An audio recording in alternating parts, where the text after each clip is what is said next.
بسم اللہ الرحمن الرحیم۔ 21ویں پارے کے مفاہیم کے ساتھ حسنات احمد مرتضیٰ حاضر خدمت۔ 21 نمبر پارہ کی پہلی ہی آیت میں تلاوت کتاب کا حکم دیا گیا اور دوسرا فرمایا کہ نماز کو صحیح ادا کریں، اس لیے کہ جو نماز ادا کرتا ہے نماز بے حیائی اور گناہوں کے کاموں سے روکتی ہے۔ رسول کریم علیہ السلام نے فرمایا کہ جس آدمی کی نماز بے حیائی اور برائی کے کاموں سے اسے نہیں روکتی، وہ نماز اسے خدا سے دور کر دے گی اور اللہ کی رضا کا نہیں بلکہ ناراضگی کا سبب بن جائے گی۔ ایک اور حدیث میں رسول اللہ علیہ السلام نے ارشاد فرمایا کہ یہ نماز ایک نہ ایک دن ضرور برائیوں سے روک دے گی۔ جبکہ آپ کی خدمت میں ایک انصاری جوان کی شکایت بھی کی گئی کہ وہ نماز بھی پڑھتا ہے اور گناہوں سے باز بھی نہیں آتا، تو آپ نے فرمایا کہ ایک نہ ایک دن نماز اسے ضرور ان کاموں سے روک دے گی۔ تیسری چیز کہا کہ اللہ کا ذکر بہت بڑا ہے اور اللہ جانتا ہے جو تم کرتے ہو۔ رسول اللہ علیہ السلام نے ایک دن صحابہ کو حلقہ بنا کر بیٹھے ہوئے دیکھا تو رسول اللہ علیہ السلام نے فرمایا کہ تم اس طرح کیوں بیٹھے ہو؟ انہوں نے عرض کیا یا رسول اللہ ہم اس لیے بیٹھے ہیں کہ اللہ کا ذکر کریں، اس کا شکر کریں کہ اس نے اسلام کی دولت سے ہمیں فیض یاب فرمایا۔ تو رسول اللہ علیہ السلام نے فرمایا کہ اللہ کے ذکر اور شکر کے لیے بیٹھنے والوں فرشتوں پر اللہ رب العالمین تم پر فخر کر رہا ہے، یعنی اللہ تعالیٰ فرشتوں کے سامنے تم پر فخر کر رہا ہے کہ میرے بندے ذکر اور شکر کے لیے بیٹھے ہیں۔ ایک اور حدیث میں رسول اللہ علیہ السلام نے فرمایا کہ ذکر کرنے والوں کے پاس اگر کوئی اور بھی آ کے بیٹھے تو اللہ رب العالمین اس کو بھی معاف فرما دیتا ہے۔ پھر مسلمانوں کو نصیحت کی کہ تم بحث مباحثہ اہل کتاب سے نہ کیا کرو اور ان سے کہا کہ اس خدا کی طرف آؤ جو ہمارا بھی اور تمہارا بھی ایک ہی الہ ہے۔ پھر یہ بھی کہا گیا کہ آپ فرمائیے کہ نشانیاں ساری کی ساری اللہ رب العالمین ہی کے اختیار میں ہیں، وہ لوگ جو نشانیوں کا مطالبہ کرتے ہیں ان سے فرما دیں۔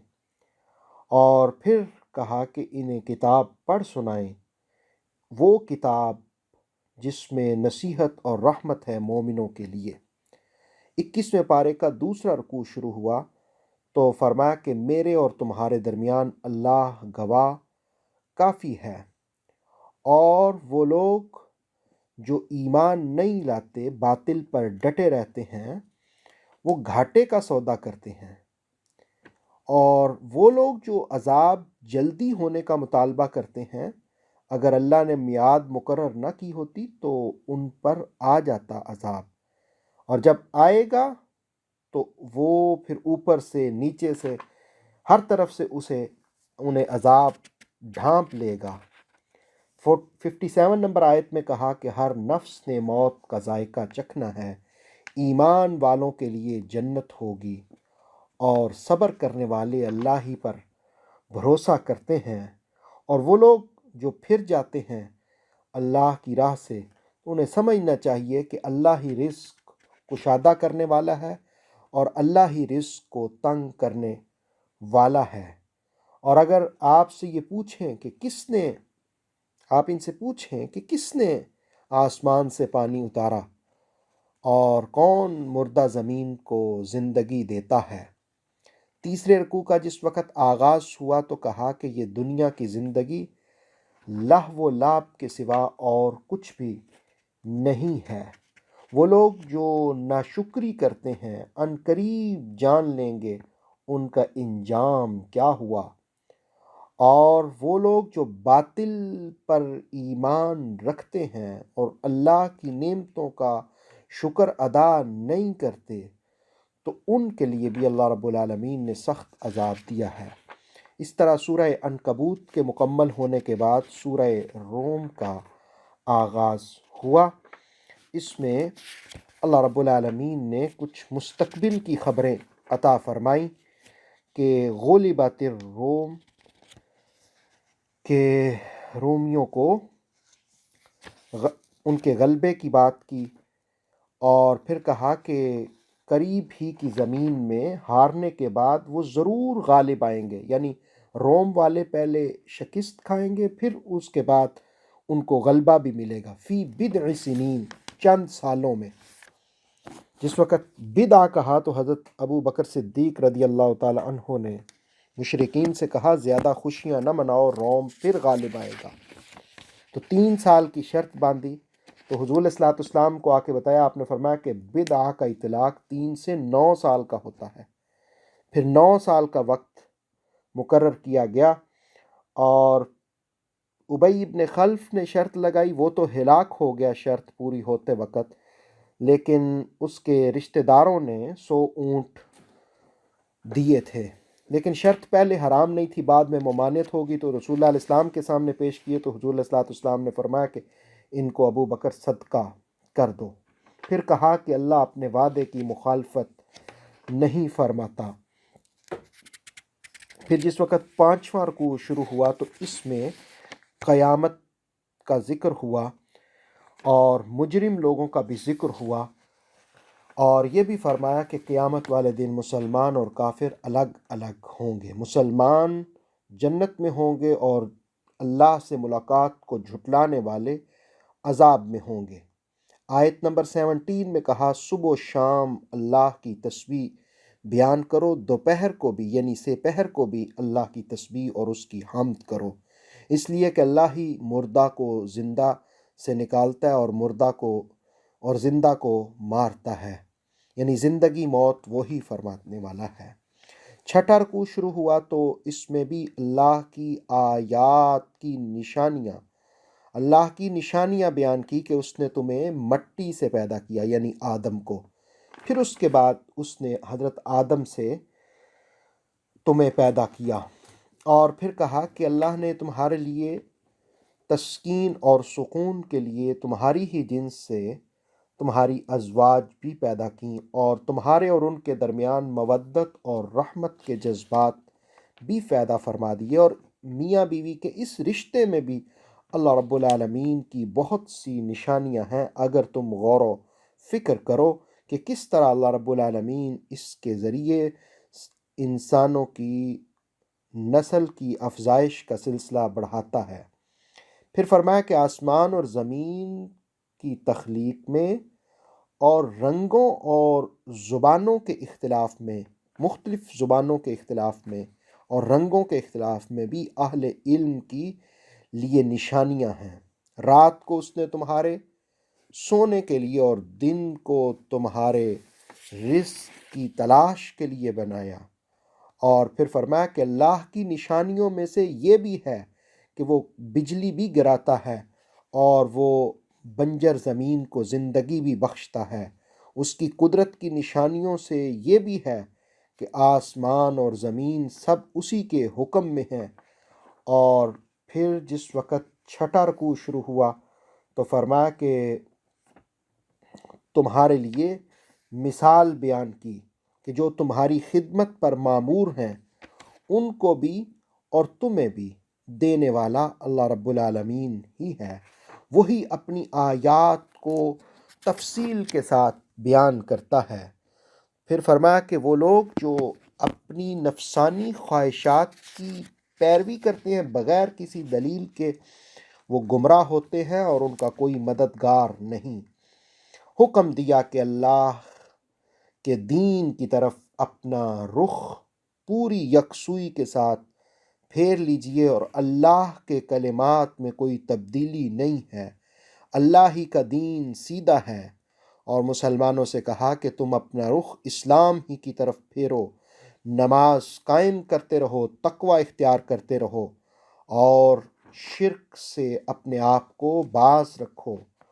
آیت نمبر 33 میں کہا کہ جب انہیں کوئی تکلیف پہنچتی ہے تو گڑ گڑا کر کے رب سے دعا مانگتے ہیں، اور جب وہ رحمت نازل فرماتا ہے تو اکثر اس کو فراموش کر دیتے ہیں اور شرک کرنے لگ جاتے ہیں، اور اگر جس وقت انہیں کوئی رحمت پہنچتی ہے تو پھولے نہیں سماتے، لیکن جب تکلیف پہنچتی ہے تو انہیں کی اپنی ہی کمائی کا نتیجہ ہوتا ہے۔ اللہ جسے چاہتا ہے وسیع رزق دیتا ہے، جس کا چاہتا ہے رزق تنگ کر دیتا ہے۔ پھر فرمایا کہ رشتہ داروں کو، مساکین کو، مسافروں کو ان کے حقوق ادا کرو، ان کے ساتھ حسن سلوک کرو۔ تم جو بھی مال خرچ کرتے ہو اللہ رب العالمین اس کو بڑھا دیتا ہے۔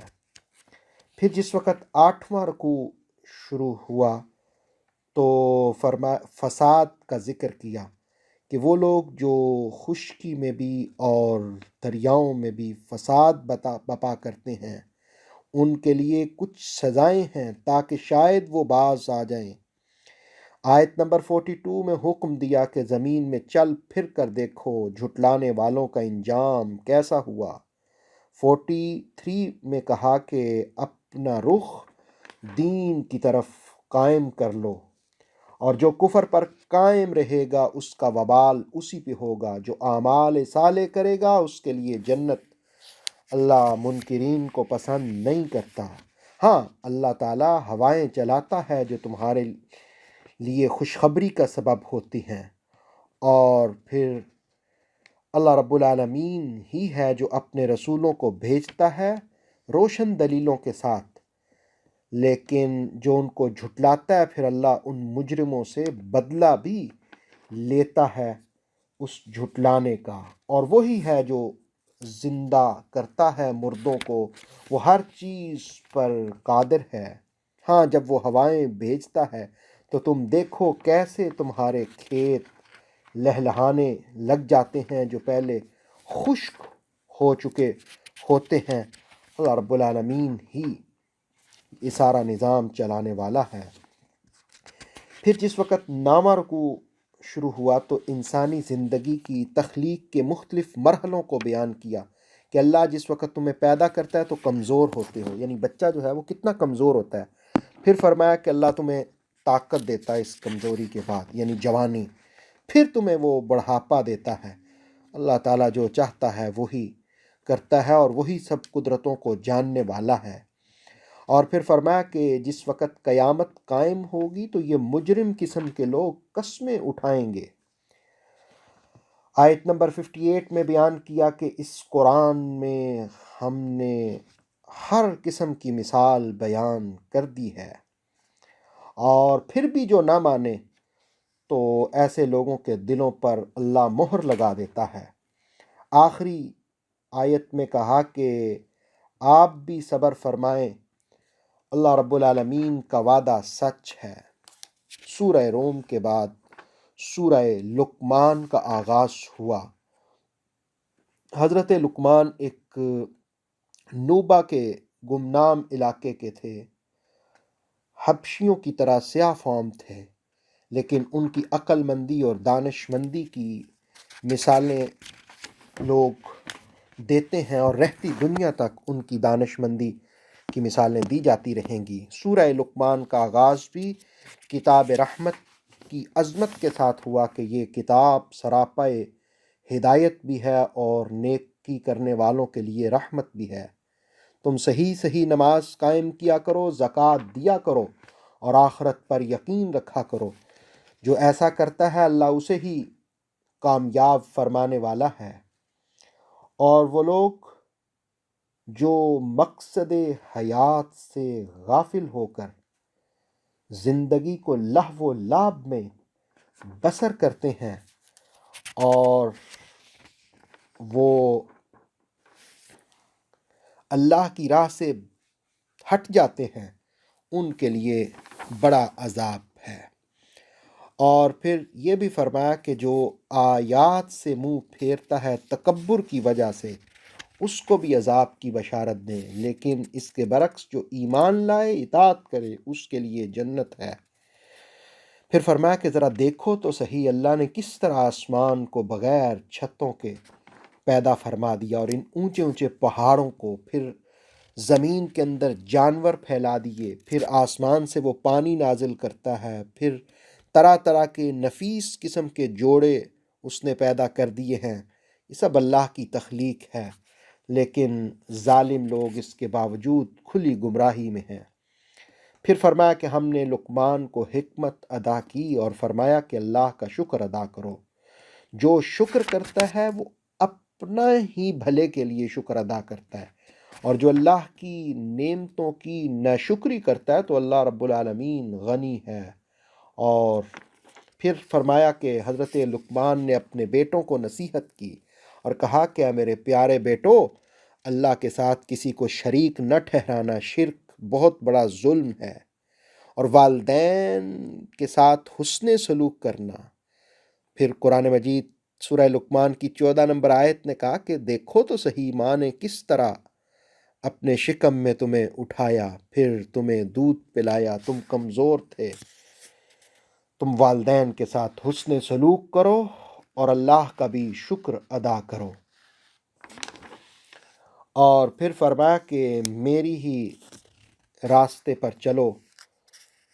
اور آپ نے پھر حضرت لقمان نے اپنے بیٹوں کو مخاطب کر کے کہا کہ کوئی رائی کے برابر بھی چیز ہو یا کسی چٹان اور آسمان میں چھپی ہو، اللہ اسے بھی لے آئے گا۔ اور پھر آپ نے فرمایا یا بنیا، بار بار یہ الفاظ ہیں میرے پیارے بچوں، صحیح صحیح نماز ادا کرو، نیکی کا حکم دو، برائی سے منع کرو، صبر کیا کرو۔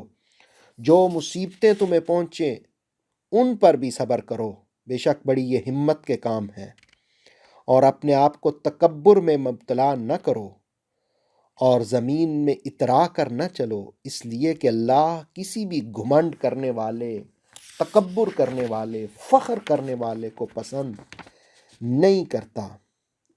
آیت نمبر 19 میں کہا کہ میانہ روی اختیار کرو، درمیانہ راستہ اختیار کرو، اپنی آوازوں کو بھی دھیما کرو، اس لیے کہ ناپسندیدہ آواز گدھے کی ہے۔ ان انکر الاصوات لصوت الحمیر، آوازوں میں ناپسندیدہ آواز گدھے کی ہے۔ 12واں رکوع جس وقت شروع ہوا تو اس میں فرمایا کہ اللہ نے تمہارے لیے ہر چیز مسخر کر دی ہے، لیکن پھر بھی بعض نادان لوگ بغیر کسی علم سے رسول سے جھگڑا کرتے ہیں، ان کے پاس نہ کوئی دلیل ہے اور نہ کوئی کتاب ہے۔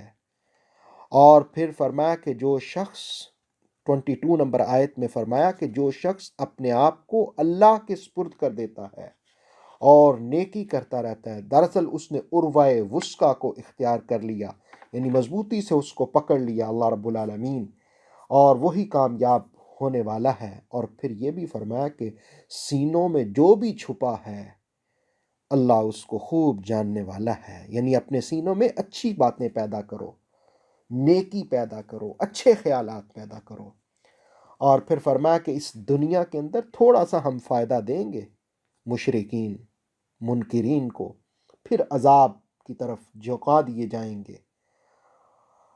اور فرمایا کہ یہ جتنے بھی اس دنیا کے اندر زمین پر درخت ہیں وہ کلمے بن جائیں اور سمندر روشنائی بن جائے، اس کے علاوہ بھی 7 سمندر آ جائیں، اور فرمایا کہ اللہ کی تعریف لکھو، قلم ختم ہو جائیں گے، گھس کر ختم ہو جائیں گے، پانی جو روشنائی بنے گا وہ ختم ہو جائے گی، لیکن اس کی عظمت ختم نہیں ہوگی۔ دیکھو وہی خدا ہے جس نے تمہیں پیدا کیا، وہی خدا ہے جو رات اور دن کو پیدا کرنے والا ہے، وہی ہے جو سورج اور چاند کا نظام چلانے والا ہے، اور اسی کے حکم سے 13ویں رکوع میں کہا اسی کے حکم سے کشتیاں چلتی ہیں، اسی میں نشانیاں ہیں۔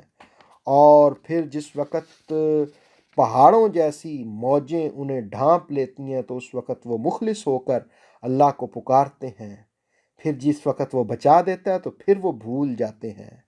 پھر انسانیت کو مخاطب کر کے کہا کہ تقوی اختیار کرو اور ڈرو اس دن سے جس دن کوئی باپ بیٹے کی طرف سے اور نہ بیٹا باپ کی جانب سے کوئی بدلہ دے سکے گا۔ اللہ کا وعدہ سچ ہے، دنیا کی زندگی تمہیں دھوکے میں نہ ڈالے، اللہ ہی کے پاس قیامت کا علم ہے، وہ جانتا ہے جو کچھ ماؤں کے رحموں میں ہے، اور وہ یہ بھی جانتا ہے۔ سورہ لقمان کے آخر میں کہا کہ اس کے سوا کوئی نہیں جانتا کہ کون کس زمین میں مرے گا، وہی ہر چیز کو جاننے والا ہے۔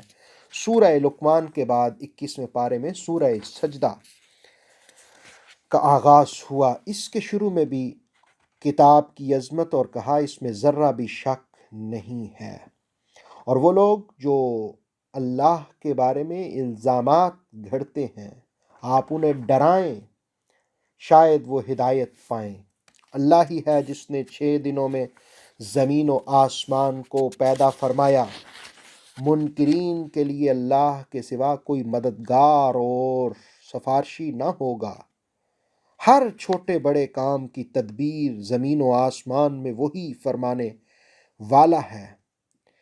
تم اے انسانوں اس طرف بڑھو گے، اس دن کی طرف جس کی مقدار دنیاوی اعتبار سے 1000 سال تم شمار کرتے ہو۔ اور اللہ ہی نے انسان کو مٹی سے پیدا کیا، پھر قطرہ آب سے اس کی نسل کا سلسلہ آگے بڑھایا۔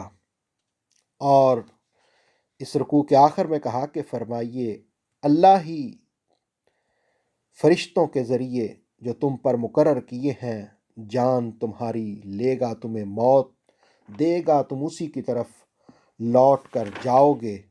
15ویں رکوع میں کہا کہ اس دن مجرم قسم کے لوگ سر جھکائے ہوں گے اور کہیں گے ہم نے اپنی آنکھوں سے دیکھ لیا، سن لیا مولا، پھر دنیا میں ہمیں بھیج، اب کہ ہم نیک عمل کریں گے، لیکن اس وقت کا پچھتانے کا کوئی فائدہ نہیں ہوگا۔ پھر مومنوں کی خوبیاں بیان کی کہ وہ سجدوں میں پڑے رہتے ہیں، آیت سجدہ بھی ہے اس صورت میں، اور یہ بھی کہا کہ وہ بستروں سے الگ ہوتے ہیں، پکارتے ہیں اپنے رب کو خوف اور امید رکھتے ہوئے، جو ہم نے انہیں دیا اس میں سے وہ خرچ بھی کرتے ہیں۔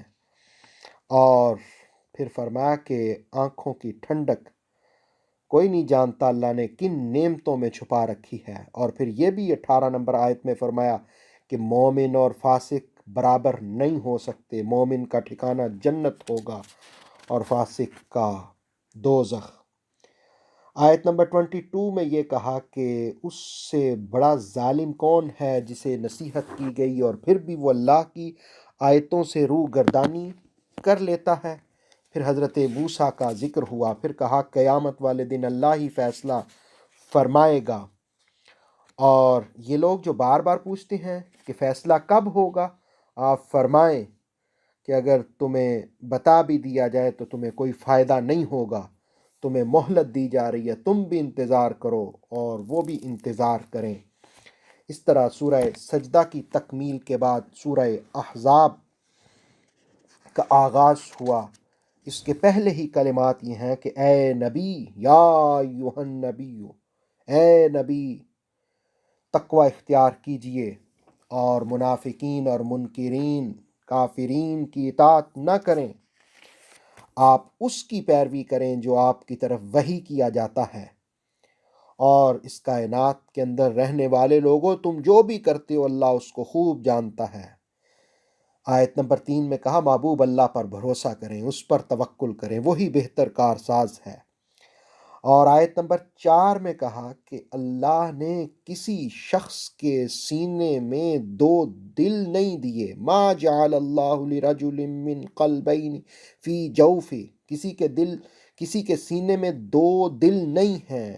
اللہ نے 2 ہاتھ ضرور بنائے، 2 پاؤں بنائے، 2 کان بنائے، 2 آنکھیں بنائیں، دل صرف ایک ہی دیا۔ کیوں؟ اس لیے کہ 2 قسم کے خیالات نہ رکھو، کہ اچھے بھی خیالات اور برے بھی۔ دل اللہ نے ایک ہی دیا ہے، اس ایک دل میں اللہ ہی کی یاد سجائے رکھو۔ اور پھر اس کے بعد فرمایا کہ تم زہار یہ جو کرتے ہو، یعنی زہار کا مطلب ہے کہ یہ قسم کر لینا، دور جاہلیت میں اس طرح کہا جاتا تھا کہ انتی علیہ کا ظہر امی، کوئی شخص اپنی بیوی کو کہتا کہ تیری پیٹھ میری ماں کی طرح ہے، اور اس کو وہ طلاق شمار کرتے، وہ عورت حرام۔ تو اللہ پاک نے کہا کہ یہ کوئی چیز نہیں ہے زہار۔ البتہ سورہ مجادلہ میں 28ویں پارے میں اس کا کفارہ بیان کیا جائے گا کہ جو شخص ایسا کہتا ہے اس کا کفارہ کیا ہے۔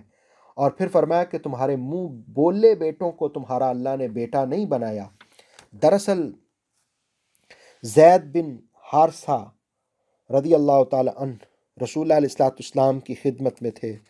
یہ بچپن ہی میں حکیم بن اخزاب نے حضرت خدیجہ اور پھر حضرت خدیجہ سے رسول اللہ علیہ السلام تک یہ پہنچے، تو لوگ ان کو حضور علیہ السلام کی طرف منسوب کرنے لگے۔ اللہ نے قرآن کی آیت بھی نازل کی کہ مردوں میں سے حضور کسی کے باپ نہیں ہیں۔ تو فرمایا کہ یہ منہ بولا بیٹا کوئی چیز نہیں ہے، بلکہ سورہ احزاب کی آیت نمبر 5 میں کہا ادعوہم لآبائہم هو اقسط عند اللہ، انہیں ان کے باپوں ہی کی نسبت سے بلاؤ، یہی انصاف سے زیادہ قریب ہے۔ اور اگر تمہیں ان کے باپوں کا علم نہ ہو تو وہ تمہارے دینی بھائی اور تمہارے دوست ہیں، جان بوجھ کر خطائیں نہ کر بیٹھو، اللہ خوب جانتا ہے جو تم جان بوجھ کر خطائیں کرو گے اس پر تمہاری پکڑ ہوگی۔ پھر اس کے بعد آیت نمبر 6 میں کہا النبی اولا بالمومنین، نبی مومنوں سے ان کی جانوں سے بھی زیادہ قریب ہیں۔ اور پھر یہ بھی فرمایا کہ وَأَزْوَاجُهُ أُمَّهَاتُهُمْ، کہ نبی کی جو بیویاں ہیں وہ مومنوں کی مائیں ہیں، اسی لیے حضور علیہ السلام کی ازواج کو ہم ام المومنین کہتے ہیں، امہات المومنین کہتے ہیں۔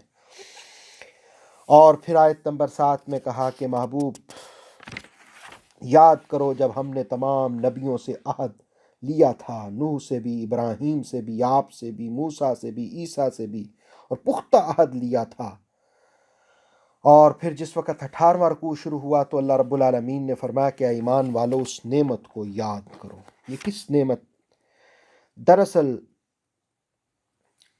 رسول اللہ علیہ السلام مختلف غزوات سے ہوتے ایک پوزیشن یہ پہنچی کہ مدینہ ہی میں رہ کر کے خندق کھودنی پڑی، اور جس وقت خندق کھودی گئی، دراصل یہ حضرت سلمان نے عرض کیا کہ جب ہمارے ملکوں میں کوئی دشمن حملہ آور ہوتا تو ہم خندق کھود کر کے تو حفاظت کرتے، تو رسول اللہ علیہ السلام کو یہ بات پسند آئی، تو رسول اللہ علیہ السلام نے 10 لوگوں کو 40 گز خندق کھودنے کا حکم دیا۔ تو کوئی 6 انصاری صحابہ وہ ایک جگہ پہ خندق کھود رہے تھے، تو ایک جگہ پہ پتھر ٹوٹ نہیں رہا تھا، تو حضرت سلیمان سے کہا کہ حضور اسلام سے کہو کہ کوئی ہم چینج کر لیں اس کو، ہماری کدالیں کند ہو گئی ہیں لیکن وہ یہ چٹان ٹوٹنے کا نام نہیں لے رہی۔ تو رسول اللہ علیہ السلام تشریف لائے اور حضور علیہ السلام نے سلیمان سے گینتی پکڑی اور پکڑ کر کے اللہ اکبر کہہ کر کے اس پر ضرب لگائی۔ تو جس وقت پہلی ضرب لگائی رسول اللہ علیہ السلام نے، تو حضور علیہ السلام نے فرمایا کہ اللہ اکبر، اوتیت مفاتیح الشام، اللہ نے شام کی کنجیاں مجھے دے دیں۔ پھر حضور نے دوسری ضرب لگائی تو دوسرا حصہ ٹوٹ گیا، حضور علیہ السلام نے فرمایا اللہ نے مجھے ایران کی کنجیاں دے دیں۔ پھر حضور نے تیسری ضرب لگائی تو باقی چٹان بھی ٹوٹ گئی، اور حضور علیہ السلام نے فرمایا اللہ نے مجھے یمن کی کنجیاں عطا فرمائی، اور پھر دور فاروق اعظم میں سب مسلمانوں کے زیر تسلط ہوئے۔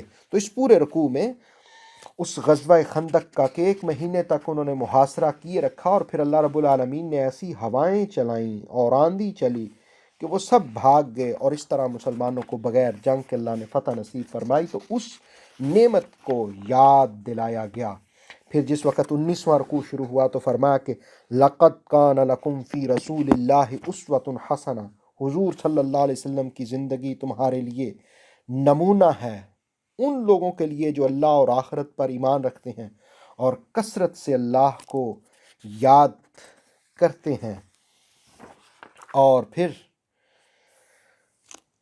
فرمایا کہ منافقین جو ہیں ان کو اللہ رب العالمین سخت عذاب دے گا، اور وہ اللہ تعالیٰ کی گرفت سے بچ نہیں سکیں گے۔ اور پھر یہ بھی فرمایا 20ویں رکوع کے شروع میں کہ اے نبی اپنی بیویوں سے کہہ دیں اگر تمہیں دنیاوی زندگی اور اس کے ساز و سامان کی خواہش ہے تو میں پھر تمہیں وہ بھی مال دے کر رخصت کرتا ہوں۔ دراصل رسول اللہ علیہ السلام کے حرم میں جو ازواج مطہرات تھیں وہ بڑے اچھے گھرانوں سے تعلق. حضرت ابو بکر صدیق مکہ کے معروف تاجر تھے، بڑے اچھے اور طریقے سے حضرت عائشہ زندگی بسر کرنے والی. حضرت عمر رضی اللہ تعالیٰ عنہ کی بیٹی حضرت حفصہ وہ بھی حضور کے حرم میں تھیں، لیکن رسول اللہ علیہ الصلوۃ والسلام کے گھر میں تو کئی دن تک چولہے نہیں جلتے، اور کبھی کھجوروں پر اور پانی پر، جو کی روٹی، انچھن آٹے کی روٹیوں پر گزر بسر ہوتا. تو لیکن یہ صبر کرتی رہیں اور وقت گزرتا گیا. لیکن جب مسلمانوں کی فتوحات کے سلسلے شروع ہوئے، مال غنیمت تقسیم ہونے لگا، تو مسلمانوں کی حالت بدل گئی، مسلمان عورتوں کی بھی حالت بدل گئی. تو ایک دن ان ازواج مطہرات نے رسول اللہ علیہ الصلوۃ والسلام سے عرض کیا، تو حضور علیہ الصلوۃ والسلام کی طبیعت پر یہ بات اچھی نہ لگی، تو آپ کے چہرے کا رنگ بدلا. بلکہ اسی وقت ایک دن حضرت ابو بکر صدیق رضی اللہ تعالیٰ عنہ فاروق اعظم بھی آئے، تو حضور صلی اللہ علیہ وسلم کے چہرے پر ناگواری کے اثرات حضرت عمر نے دیکھے، تو انہوں نے کہا کوئی ایسی بات کرنی چاہیے کہ رسول اللہ علیہ السلام مسکرا جائیں. تو عرض کرنے لگے، یا رسول اللہ اگر میری بیوی بنت خارجہ مجھ سے خرچہ مانگنے کی جرت کرے تو حضور دیکھیں میں اس کے ساتھ کا کیسے قیمہ بنا کر رکھ دوں گا. تو اس پر رسول اللہ علیہ الصلوۃ والسلام مسکرا دیے، اور وہ جو خاموشی تھی وہ ٹوٹی. اور پھر حضور علیہ الصلوۃ والسلام نے فرمایا کہ اے عمر دیکھو یہ میرے گرد جو بیٹھی ہیں یہ مجھ سے خرچے کا مطالبہ کر رہی ہیں. تو پھر حضرت صدیق اکبر نے بھی اپنی بیٹی عائشہ کو، حضرت عائشہ کو تھوڑی سرزنش کی، حضرت عمر نے بھی کی. اور پھر اس کے بعد 29-30 دن تک حضور علیہ الصلوۃ والسلام نے عزلت نشینی اختیار فرمائی. اور پھر 1 مہینے کے بعد یہ آیتیں نازل ہوئیں. تو حضور علیہ الصلوۃ والسلام نے بلا کے کہا، عائشہ فیصلہ کرنے میں جلدی نہ کرنا، والدین سے مشورہ کر لینا. ان آیات میں کہا کہ اپنی بیویوں سے کہہ دیں اگر دنیاوی زندگی چاہیے تو میں تمہیں ساز و سامان دے کر رخصت کر لیتا ہوں، لیکن اگر میرے حرم میں رہنا ہے، اللہ اور اس کے رسول کو چاہتی ہو تم، تو پھر تمہیں آخرت کی فکر کرنی چاہیے، یہ دنیاوی زندگی کی طرف اتنا دھیان نہ دو. تو پھر حضرت عائشہ نے یہ سن کر کہا، یا رسول اللہ میں آپ کے معاملے میں کیا اپنے والدین سے پوچھوں گی، میں خود ہی کہتی ہوں میں نے آپ کو اختیار کیا. اور پھر آخری آیت میں فرمایا کہ 21ویں پارے کی آخری آیت کہ اے نبی اپنی بیویوں سے کہہ دو اگر تم میں سے کوئی بے حیائی کی جانب بےہودگی کی طرف جائے گا تو اسے ڈبل عذاب دیا جائے گا، اللہ کے لیے یہ بہت آسان ہے. اللہ رب العالمین ہمیں قرآن مجید کے مطالب مفاہیم سمجھنے کی توفیق عطا فرمائے. اللہ رب العالمین قرآن کی برکتوں سے مالا مال فرمائے. 21ویں پارے میں جو باتیں ہم نے سیکھیں اختیار کرنے والی ہیں، اللہ ان پر عمل کی توفیق عطا فرما. یا اللہ جن باتوں سے اس پارے کے اندر منع کیا گیا اس سے باز رہنے کی توفیق دے دے. امت مسلمہ کی مغفرت فرما. یا میرے مولا ہمارے والدین کی بھی مغفرت فرما، ہماری نسلوں کو بھی ایمان پر قائم رکھنا، کفر شرک بدعات گمراہیوں سے بچانا. وصلی اللہ علی خیر خلقہ وعلی آلہ وصحبہ اجمعین برحمتک یا ارحم الراحمین.